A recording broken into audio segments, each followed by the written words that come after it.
Welcome back to our channel. അപ്പോൾ ഇന്ന് എല്ലാവരും റിക്വസ്റ്റ് ചെയ്ത പോലെ ഒരു പാക്കിംഗ് വീഡിയോ ആണ്. അപ്പോൾ ഞാനധികം പാക്കിംഗ് വീഡിയോ, സെയിൽസ് വീഡിയോ ഒന്നും കാണിക്കാറില്ല. എന്നാൽ പോലും നിങ്ങൾക്ക് വേണ്ടിയിട്ട് കാണിക്കുകയാണ്. അപ്പോൾ എൻ്റെ കുക്കർ അവിടെ നിന്ന് കരയുന്നുണ്ട്.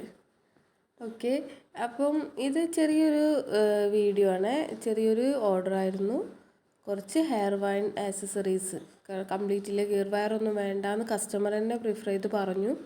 കസ്റ്റമർ തന്നെ ഡിമാൻഡ് ചെയ്ത കുറച്ച് പ്രൊഡക്ട്സാണ് പാക്കിംഗ് ചെയ്യുന്നത്. അപ്പോൾ ഇതേപോലെ ചെറിയ ചെറിയ പ്ലാസ്റ്റിക് കവേഴ്സിലാണ് ഞാൻ പാക്ക് ചെയ്യാറ് മുത്തുകളൊക്കെ. അപ്പോൾ എങ്ങനെയാണ് ചെയ്യണമെന്ന് കാണിച്ചു തരാം. അപ്പോൾ ഇതേപോലുള്ള പ്ലാസ്റ്റിക് കവേഴ്സ് വാങ്ങിക്കാൻ കിട്ടും. ഇത് കുറച്ച് ലെങ്ത്തുള്ള പ്ലാസ്റ്റിക് കവറാണ്. അപ്പോൾ ഞാൻ ഒരു കയ്യിൽ ഫോണും ഒരു കയ്യിൽ പാക്കിങ്ങും ആയിട്ട് ചെയ്യുന്നതുകൊണ്ടാണ് അങ്ങനെ കുറച്ച് ബുദ്ധിമുട്ടുള്ളത്. അപ്പോൾ ഇതേപോലെ നമ്മൾ ഇട്ട് കൊടുക്കുക. എന്നിട്ട് അവിടെ ഒന്ന് ഉരുക്കി കൊടുക്കുകയാണ് ഞാൻ ചെയ്യുന്നത്. ഇവിടെ ഒന്ന് ഉരുക്കി കൊടുക്കും.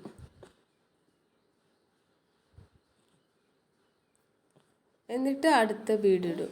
അപ്പോൾ തുടക്കക്കാരൊക്കെ ആണെങ്കിൽ വളരെ ചിലവ് കൂടിയ രീതിയിൽ പാക്കിംഗ് ഒന്നും ചെയ്യേണ്ട ആവശ്യമില്ല. ഇതേപോലെ സിമ്പിളായിട്ട് ചെയ്യാവുന്നതാണ്. പിന്നെ വീണ്ടും അടുത്ത ബീഡിട്ടിട്ട് ഞാൻ ഒന്നും കൂടി ഉരുക്കി കൊടുക്കും. അപ്പോൾ നിങ്ങൾക്ക് 3-4 കവറിൻ്റെ ആവശ്യമൊന്നുമില്ല. ഒരു സിംഗിൾ കവറിൽ തന്നെ ചെയ്യാൻ പറ്റും.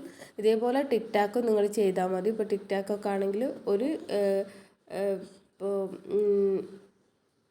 2 സെറ്റ് ഇവിടെ വയ്ക്കുക, അടുത്ത സെറ്റ് ഇവിടെ വയ്ക്കുക, അല്ലെങ്കിൽ ഒരു ലെങ്ത്തിൽ ഒരു സെറ്റാക്കിയിട്ട് ഒന്നായിട്ട് ഈ കവറിൻ്റെ ഉള്ളിൽ വയ്ക്കാൻ പറ്റും എന്നുള്ളതാണ് പ്രത്യേകത. പിന്നെ കുറച്ച് ഇതേപോലത്തെ ബീഡ്സ് ഇട്ട് കൊടുത്തു. അപ്പോൾ ഞാൻ അങ്ങനെ നീളമുള്ള കവർ കുറച്ച് വാങ്ങിച്ച് വയ്ക്കാറുണ്ട്, പ്ലാസ്റ്റിക് കവർ. അപ്പോൾ ടിക് ടാക്കൊക്കെ ഒരു സെറ്റ് വെക്കാൻ പറ്റും. ഇല്ല അലിഗേറ്റർ ക്ലിപ്പ് ആണെങ്കിൽ ഒരു സെറ്റായിട്ടൊക്കെ അറേഞ്ച് ചെയ്യാൻ പറ്റും. ഇനിയിപ്പോൾ ഇതേപോലെയുള്ള ഐറ്റംസ് ആണെങ്കിൽ നമുക്ക് സിംഗിളായിട്ട് ഇതേപോലെ ഉരുക്കി അറേഞ്ച് ചെയ്യാൻ പറ്റുന്നതാണ്. അപ്പോൾ ഇതേപോലത്തെ ബോക്സ് ഒന്നും വാങ്ങാൻ പറ്റില്ലെങ്കിൽ നിങ്ങൾ ജസ്റ്റ് കവറുകൾ കിട്ടും. ഇപ്പോൾ ആമസോണിൽ, ഫ്ലിപ്കാർട്ടിനൊക്കെ നമുക്ക് പ്രൊഡക്റ്റ് വാങ്ങിക്കുമ്പോൾ കിട്ടുന്ന കവറില്ലേ, അപ്പോൾ അതിന് റേറ്റ് 8 രൂപയോ 10 രൂപയോ എങ്ങാണ്ടാണ്. അപ്പോൾ അതായാലും മതി. ഞാൻ എൻ്റെ അടുത്ത് പഴയ ബാലൻസ് ഒരു ബോക്സ് ഇരിപ്പുള്ളതുകൊണ്ട് ഞാൻ ചെയ്യണതാണ്. ഞാൻ മുൻപ് വാങ്ങിച്ച ബോക്സാണ്. അപ്പോൾ ഇതേപോലെ നമ്മൾ പാക്ക് ചെയ്തു.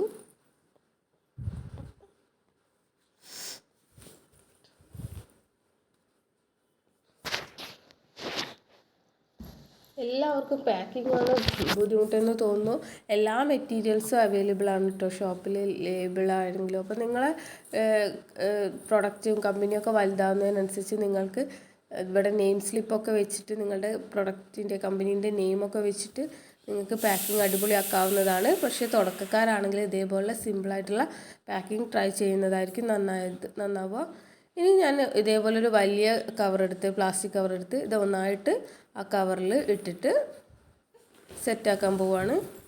ഇങ്ങനത്തെ ബോക്സ് നിങ്ങളിൽ അവൈലബിൾ ആയിട്ടില്ല, അല്ലെങ്കിൽ വാങ്ങാൻ ബുദ്ധിമുട്ടുണ്ടെന്നുണ്ടെങ്കിൽ നമുക്കൊരു പ്രൊഡക്റ്റൊക്കെ വാങ്ങിക്കുമ്പോൾ കിട്ടില്ലേ ചെറിയ ചെറിയ ബോക്സുകളൊക്കെ, അങ്ങനെ ഇതാക്കാം. അല്ലെങ്കിൽ നിങ്ങൾക്ക് സ്വന്തമായിട്ട് തന്നെ ഉണ്ടാക്കിയെടുക്കാൻ പറ്റും ഇങ്ങനത്തെ ബോക്സൊക്കെ. അപ്പോൾ അങ്ങനെയൊക്കെ ട്രൈ ചെയ്ത് നോക്കാവുന്നതാണ്. അല്ലെങ്കിൽ ഏറ്റവും സിമ്പിളായിട്ട് നിങ്ങളിപ്പോൾ ആമസോണിൽ നിന്നൊക്കെ വാങ്ങിക്കുമ്പോൾ കിട്ടുന്ന ഒരു കവറില്ലേ, അതിൽ വെച്ചാലും മതി. അപ്പോൾ അതിൽ വെക്കുമ്പോൾ ഒന്നും കൂടി ഇതേപോലെ ഒരു പ്ലാസ്റ്റിക് കവറിലാക്കിയിട്ട് വെച്ചാൽ കുറച്ചുകൂടി സെക്യൂർ ആയിരിക്കും. അപ്പോൾ അങ്ങനെയൊക്കെ ചെയ്ത് നോക്കുക. അപ്പോൾ ഇതേപോലെ നമ്മൾ ചെയ്തു. ഇനി ഇതെല്ലാം കൂടി ആ ബോക്സിൽ വെച്ചിട്ട് നല്ല അടിപൊളിയായിട്ട് ഇൻസുലേഷൻ ടാപ്പ് വെച്ചിട്ട് നല്ലോണം സെക്യൂർ ചെയ്ത് അടച്ചു വയ്ക്കുക. അപ്പോൾ ഇതേപോലെ ചെറിയൊരു പാക്കാക്കിയിട്ട് നമ്മൾ അതിനുള്ളിൽ വെക്കുന്നുണ്ട്. അപ്പോൾ എല്ലാ സാധനങ്ങളും നമ്മൾ അതിനുള്ളിലേക്ക് വെച്ചിട്ട് അടച്ചു വയ്ക്കുകയാണ് ചെയ്യുന്നത്. ഇനി ഒന്നും നോക്കണ്ട, ഇനി ഓറഞ്ച് ഇൻസുലേഷൻ ടാപ്പ് വെച്ചിട്ട് നല്ലോണം സെക്യൂർ ചെയ്ത് കൊടുത്താൽ മതി. പിന്നെ അതിൻ്റെ മുന്നിൽ അഡ്രസ്സ് എഴുതിയിട്ടുണ്ട്. അപ്പോൾ ഇങ്ങനെയാണ് നമ്മൾ പാക്ക് ചെയ്യാറുള്ളത്.